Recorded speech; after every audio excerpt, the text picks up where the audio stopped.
4 वर्षीय मुलावर 24 वर्षीय नराधमानं अनैसर्गिक अत्याचार केल्याची घटना घडली आहे। पुण्याच्या राजगुरुनगरमधील ही धक्कादायक अशी घटना समोर येते।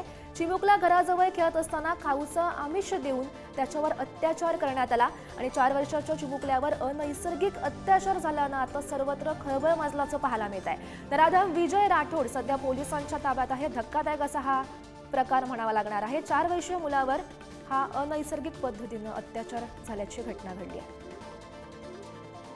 या संदर्भात अधिकची माहिती जाणून घेऊयात। आमचे प्रतिनिधी तुषार झरेकर सध्या आपल्या सोबत आहेत। तुषार, पुण्यातला हा धक्कादायक असा प्रकार म्हणावा लागेल।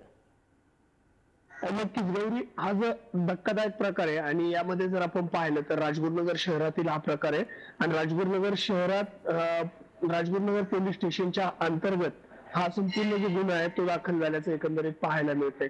हा मुलगा आपल्या घराच्या शेजारी खेळत होता, मात्र त्याच ठिकाणी हा नराधम आहे राठोड म्हणून तो त्या ठिकाणी आला, त्या मुलाला खाऊ देत होता। तो मुलाच्या खरं तर ओळखीचा असल्याचंही खरं तर सांगण्यात येतंय, तो कारण त्याच परिसरात राहत होता, त्यामुळे त्या मुलाला त्यांनी तिथे खाऊ दिला आणि आपल्या घरात घेऊन जाऊन त्यांनी अनैसर्गिक अत्याचार त्या मुलावरती केलेले आहेत। ही जी घटना आहे ती खरंच तितकीच धक्कादायक आणि तिरस्कारदायक आहेत। मात्र पोलिसांनी तत्काळ या घटनेची दखल घेऊन संबंधिताला अटक केलेली आहे।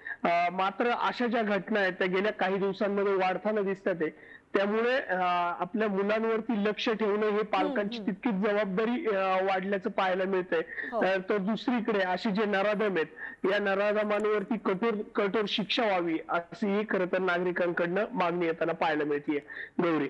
हो, नक्कीच तुषार, धक्कादायक असा हा प्रकार म्हणावा लागेल। धन्यवाद दिलेल्या सविस्तर माहितीसाठी।